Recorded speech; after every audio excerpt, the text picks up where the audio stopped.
Do not forget my stories, Senua, because your darkness comes from hell, and your fate lies there.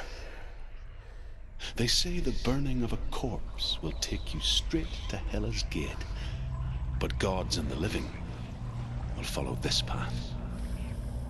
You must leave the Isles of Orkney across the eastern sea and find a road that leads north and down through deep, dark valleys.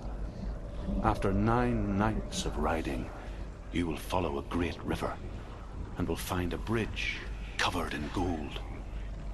The path to Helheim goes from there, across the river of knives that flows from the dark world of Niflheim.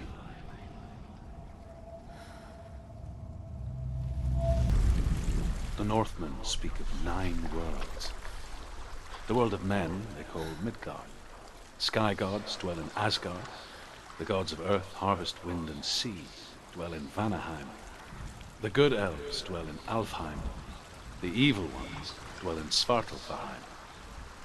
The mountain giants dwell in Jotunheim. The fire giants dwell in Muspelheim. Niflheim is the world of ice and darkness. Only the dead dwell in Helheim, and that is where you must travel.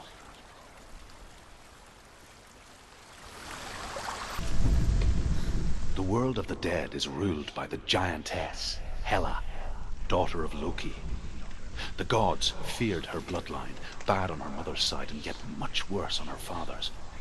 So, as a child, the All-Father cast her down into Helheim and gave her power over those who die of sickness, age, hardship, and self-slaughter. In all of the 9 worlds, only Hela can resurrect the dead. To Hela, your Dillion was sacrificed, and with her you must bargain. Why can't you open it? The Northmen say that in the beginning there was nothing but darkness. Bitter cold to the north, fiery hot to the south. They say the cold formed ice, which melted from the sparks from the south. The power of the darkness gave life to the dripping ice, and the first giant was born, and was named Ymir.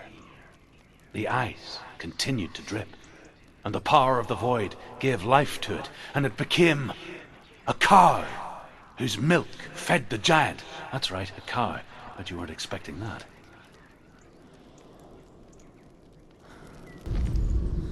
Ymir was a frost giant, a being of darkness, and all his sons and grandsons were dark after him. Of his daughters and granddaughters, some were monstrous, but others fair. But there was another who came from the ice, Buri. In shape, he was like a man, big and powerful. His son, Bor, took a fair giant to be his wife, and they had 3 sons. Odin was the eldest, and the Northmen hold him to be the foremost of the gods, the All-Father. The Northmen say that Odin and his brothers killed Ymir, and that the world of men was formed from his corpse. They made his bones into stone, and his flesh into earth, and his blood into the salt sea. They set his skull to be the bowl of the sky, with his brains for clouds. Odin and his brothers caught the sparks flying from Muspel and made them into stars. And to protect the new world from the giants, they used Ymir's great curving eyebrows as walls.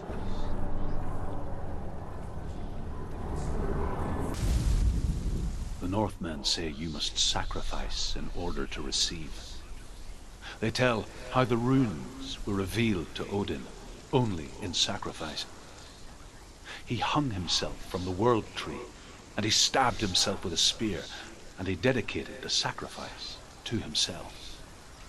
For 9 nights he hung on the tree without food or drink, and at last he saw the runes below him. He gave a cry, and gathered them in his mind and learnt them. Then he fell from the tree. The Northmen say that Odin is always in search of knowledge and wisdom and magic. There was a very wise being named Mimir, who guarded the waters of wisdom which flow from the roots of the world tree. Odin wished to drink from this spring, but he had to pay a price. So he gouged out his own eye as offering to Mimir. He drank from the well and traded one way of seeing for another. Truth helped her. Say that Odin has two ravens. Their names are Thought and Memory, and each day he sends them out to fly all across the world. Upon their return, they perch on his shoulders and tell him everything they have seen and heard. In this way, he learns of things far and wide, and for this reason, he is called the Raven God. Senua, like Odin, you must seek wisdom through thought and memory if you are to succeed in your quest. The Northmen tell this story. Before the earth was created, there was a world called Muspel. Because it was in the south, it was bright and hot, flaming, burning. Sparks that flew out from Muspel became the stars. Other sparks melted ice in the frozen world of Niflheim, creating the body of the first giant, Ymir. Muspel is one of the 9 worlds, and is now the land of the fire giants, and people from elsewhere cannot endure a journey there.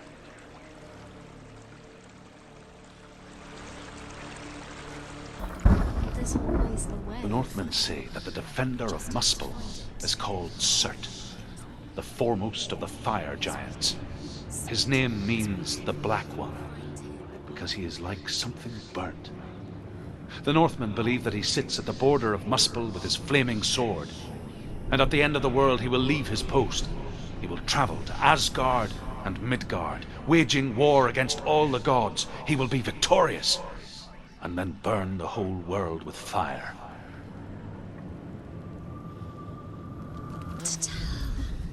The Northmen believe that the world will be destroyed someday. They call it Ragnarok, the destiny of the gods. Asgard will be attacked by Surt and the fire giants. A monstrous wolf will swallow the sun, and the gods will fight in vain against their enemies. There is nothing they can do to prevent it, but Odin ever seeks knowledge and magic, hoping to find a way to postpone that dark day.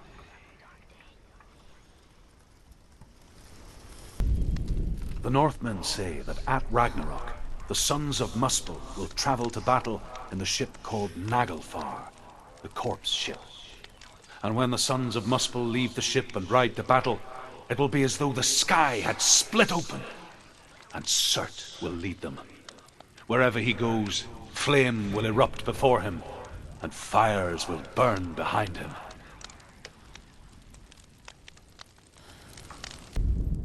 The Northmen say that what we see as a rainbow is the bridge that goes from the world of men to the world of the gods. For now, they say, the frost giants and the mountain giants cannot cross it. But they say that when Ragnarok comes, not a thing in this world will be safe. The rainbow bridge will break under the onslaught of the fire giants riding on flaming steeds. Senua, I have seen the fire of Surt spread far and wide, and to our lands. Ragnarok is coming.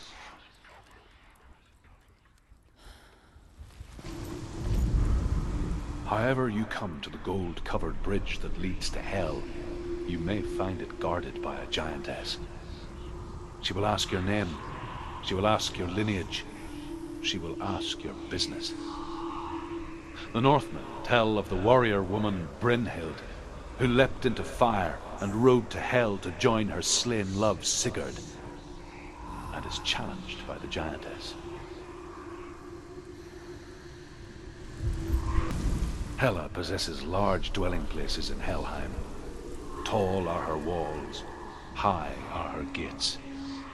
The name of her dish is hunger, Her knife is famine. On her threshold all will stumble.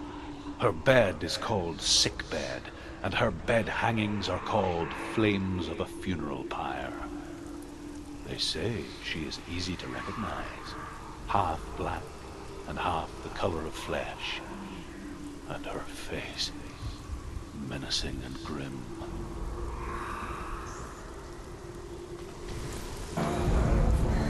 The Northmen tell of a great hero. His name is Sigmund. His father's hall was built around a great tree, and one day Odin comes and thrusts a sword into the tree, a gift to whomever can release it. Many try, but the sword only comes out at Sigmund's touch.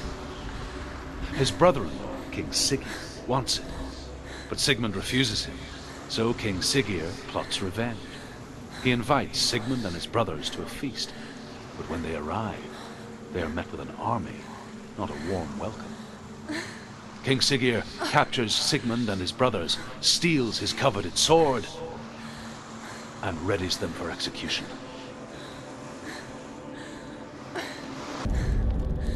Death for Sigmund and his brothers seems certain. But the king's wife is Sigmund's sister, and she begs for mercy and implores the king to chain them up instead. He agrees. Not for mercy, though, but because he plans an even more cruel and lingering death. Chained to a tree in the forest that night, a she-wolf comes and devours one of Sigmund's brothers. She returns, ravenous, night after night, until only Sigmund is left. The next day, Sigmund's sister sends a serpent with honey to smear on Sigmund's face. But to what end? Well, that night, when the she-wolf appears again, you'll never guess what happens.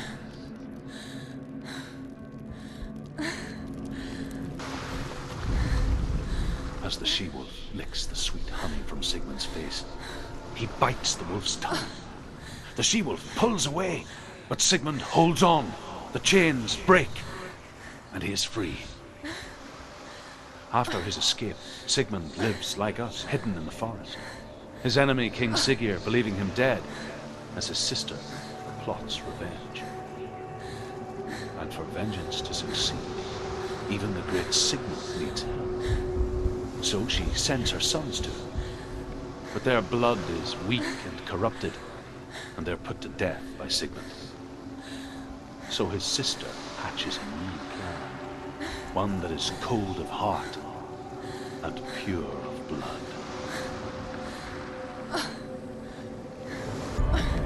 Sigmund's sister trades shapes with the sorceress, and in disguise, she lies with her own brother. She gives birth to a son named Sinfjotli. After a time, she sends him to the forest to Sigmund. He tests the boy and finds him strong and fearless, and so they go to take their vengeance on King Sigurd. But luck is not on their side. They're captured, and Sigurd has them buried alive.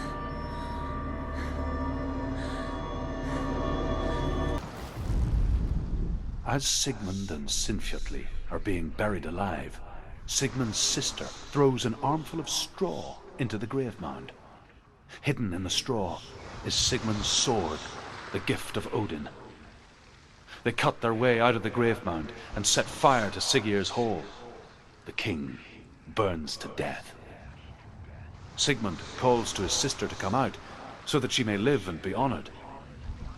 She does come out, but only to tell him the truth. That she had slept with him, her brother, to beget a strong avenger. I am not fit to live, she says, and walks back into the fire. Strike vengeance from your heart, Senua, as there is always a heavy price to pay.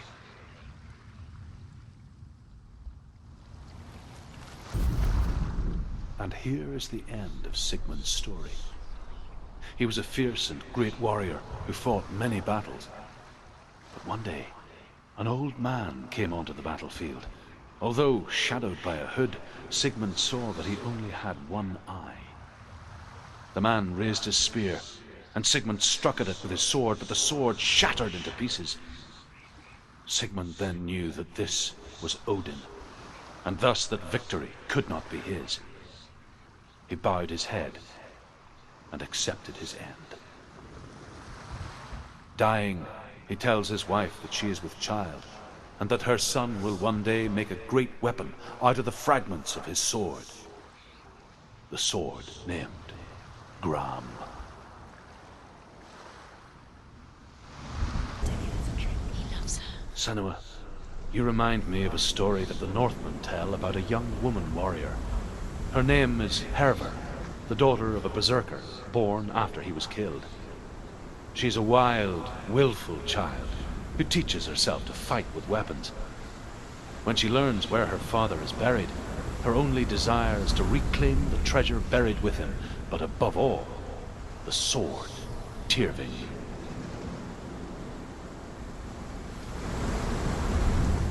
Can you hear him? Hervor disguises herself as a man to join a band of warriors, and soon becomes their leader.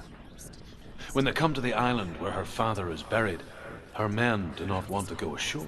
They say that evil haunts the island, and that it is a worse place by day than other places are by night. Fearless, she lands alone. There are many grave mounds, and all of them have ghostly flames burning over them.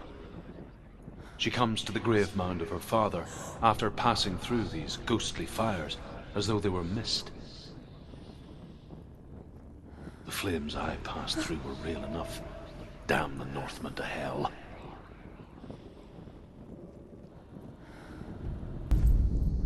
Within the burial mound, Hervor calls on her father to wake from death and bring her his sword. She says that it is not seemly for the dead in their grave mounds to bear valuable weapons. Her father answers with words of warning. You go to your doom.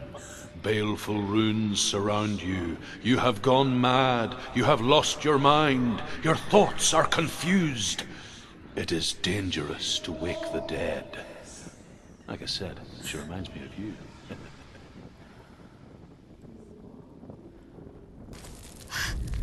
That's not. Hervor ignores her father's warnings. The grave mound opens, and it seems to be full of fire. Again, Hervor demands her inheritance, but her father warns her that the sword is cursed and would be the bane of her family. But he relents and brings her the sword. She leaves the island with it, but the curse holds true, and death would follow in the years to come. And so, Senua, the misdeeds of a father have cursed his daughter. The Northmen tell this story about the death of Baldur. It begins with dark dreams. Night after night, Baldur dreams of his own death, and the gods fear for his life. So Baldur's mother makes everything in the world: fire, water, iron, stone, earth, wood, beasts, birds, serpents, poison, sickness, swear an oath not to harm her son. One by one, they each make their vow. Neither weapons nor wood will injure him, Baldur's mother boasts. Only Loki, father of Hela, the mistress of death, is not amused.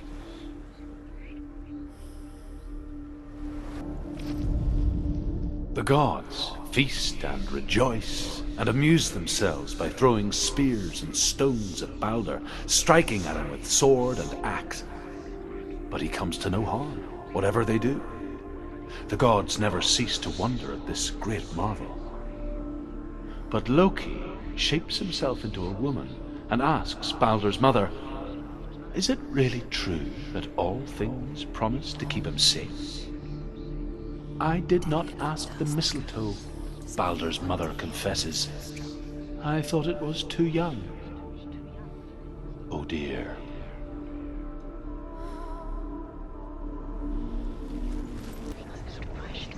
Loki makes a dart out of mistletoe and goes to the gods as they throw things at Baldur. The blind god, Huth, was there. Loki asks him why he wasn't taking part. Hooth says, "I cannot see where Balder stands, and even if I could see him, I have no weapon." Loki replies, "Here is a wand. I will tell you where he stands." And Hooth throws the mistletoe at Balder. It pierces through him, and to everyone's horror, Balder is killed. And for this, Hooth is slain. He didn't know. The Northmen tell how the gods mourned Balder. His body was to be burnt on his ship, but they could not manage to push it into the sea, and sent for a giantess to do it. She comes riding a wolf and has vipers for her reins. She pushes Balder's ship into the sea with such force that the ground shakes and the rollers burst into flames. When Balder's wife sees his body carried onto the ship, her heart bursts with grief, and she dies. She's put next to her husband, and the pyre is lit, sending the dead to hell. But even so, the gods cannot accept his death.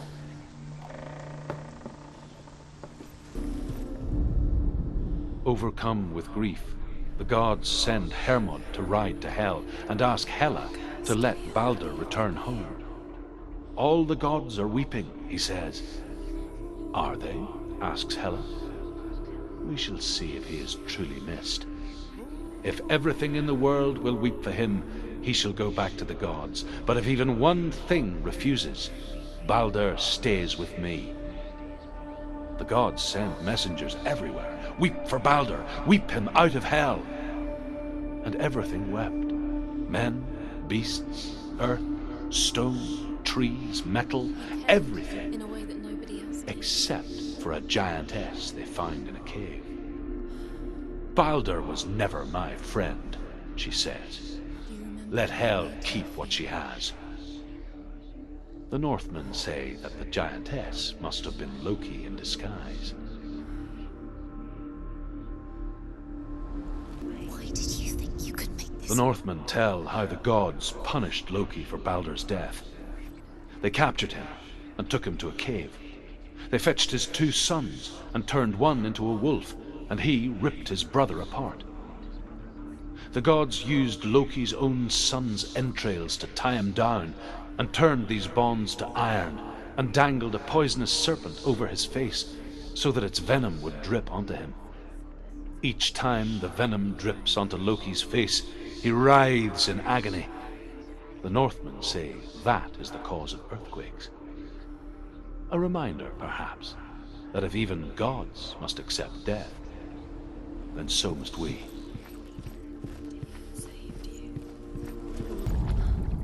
The Northmen speak of a death moon, a light shaped like a half moon that appears inside a house and goes around the walls. I once saw the death moon appear at a farm, and first the shepherd died, then a guest died, and then the farmhands, and then the farmer and 6 of his men drowned at sea. But that is not the end of it, because the dead return to haunt the living. If you see the death moon, then beware, because there will be death in that house.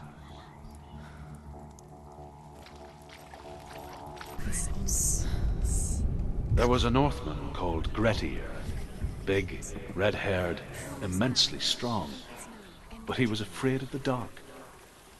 It happened one night that an undead creature came to his house to drag him outside into darkness and kill him. He resisted with every ounce of his strength. He clung to the doorframe, but it gave way, and they spilled out of the house, and the monster fell back, and the moon shone down on its ghastly face. Grettir, terrified, cuts off its head, but is cursed forever. From that moment on, wherever he was, he would see those hideous eyes staring back at him. Sometimes we allow our own fear to haunt us to our grave.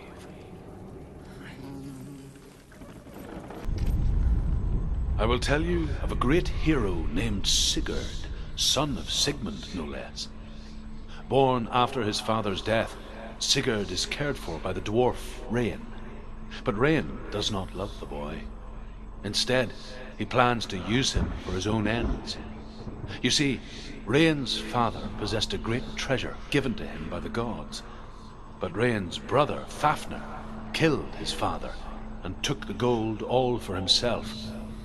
Fafnir hid the treasure out on a heath and could not leave it.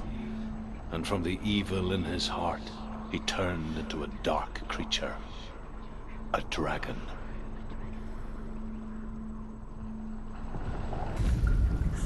Rain the dwarf's sole desire is to possess this dragon's accursed treasure, and he uses Sigurd to reclaim it. He tells Sigurd the story of Fafnir's gold, and the good-hearted hero promises to slay the dragon if Rain would forge a strong sword for him.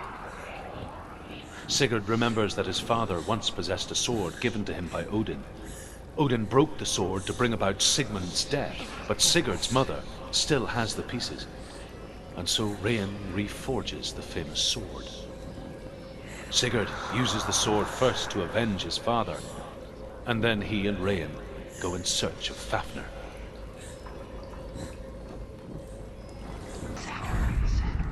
The dragon Fafnir is so large and deadly that it would be impossible to kill him face to face. But each day, Fafnir crawls across the heath to find water. So Sigurd digs a pit in the dragon's path and lies in wait in it. When Fafnir slithers overhead, Sigurd sinks his sword into the dragon up to the hilt. Sigurd leaps from the pit, and Fafnir sees his killer. He warns Sigurd that the treasure will lead to his death, as it led to the death of all who owned it. Sigurd replies that death comes to all men, and every man would want to be wealthy until that day. And he takes the treasure. Although Sigurd kills the dragon, Rain wants to keep Fafnir's gold all for himself. Rain also wants the strength and wisdom of the dragon, so he drinks its blood and asks Sigurd to roast Fafnir's heart for him. Sigurd does so, but when he touches the roasted heart to see if it is done, he burns his finger. Without thinking, he licks his finger and tastes the dragon's blood. In that moment, he understands the language of birds and hears them talk nearby.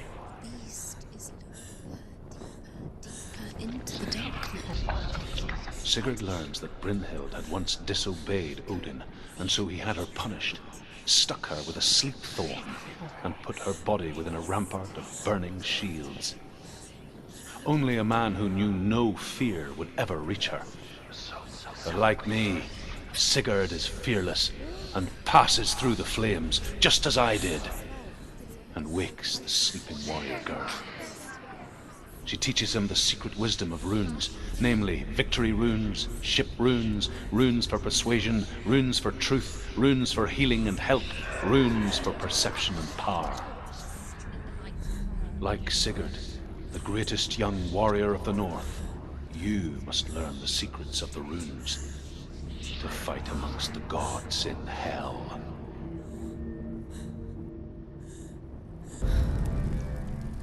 The Northmen say the world will come to an end. They call this Ragnarok, the destiny of the gods. First, there will be a terrible winter, 3 years long.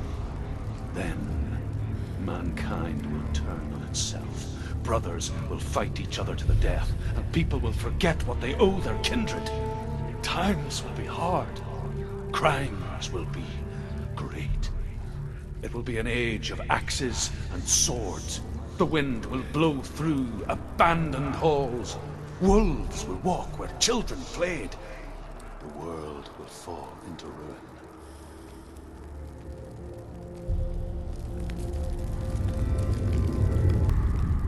The Northmen say the gods will fight their last battle at Ragnarok. Their watchmen will blow the horn that can be heard through the whole world. And Odin will speak with the severed head of Mimir, which gives him good counsel.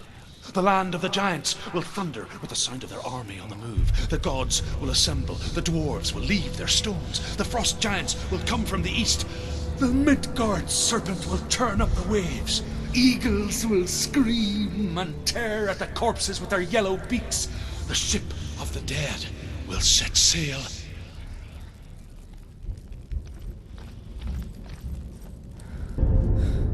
The Northmen say that at Ragnarok, the gods will face a ship full of their foes, which Loki has steered to Asgard. It carries the fire giants, the wolf that will eat the sun, and all kinds of dark creatures. Surt will join them with his sword of fire. The cliffs will crash, trolls will walk the land, men will tread the road to hell, and the heavens will split open.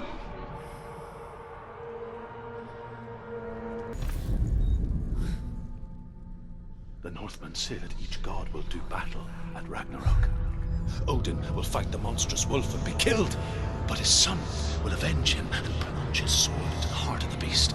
Freyr will face Surt, but he had given his sword away for love, and without it he cannot defend himself against the flames. Thor will smite the Midgard serpent to no avail.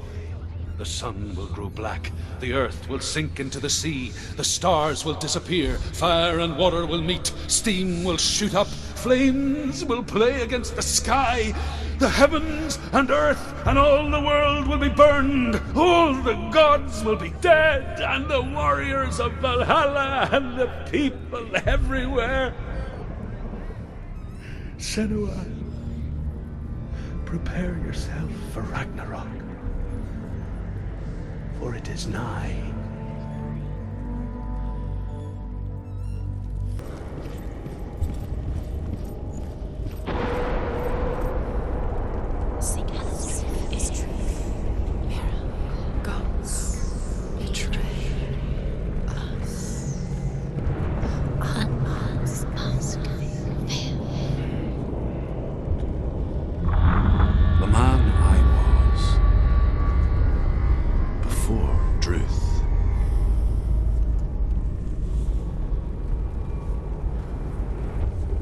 Was a true coward, Senua.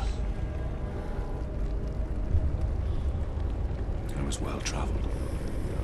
I spoke both their tongue and ours. So they took me as a slave. I thought I could help to broker peace, or at least stay their hands from slaughter. But under torture, I did no such thing. I led them to the treasures and slaves they sought. But I wasn't the only one. Another came to the Northmen willingly, offering a bargain, a man in black from your lands. And he was offered safe passage for his treason. In the end, Senua, it isn't the gods that cause us so much suffering, but those closest to us.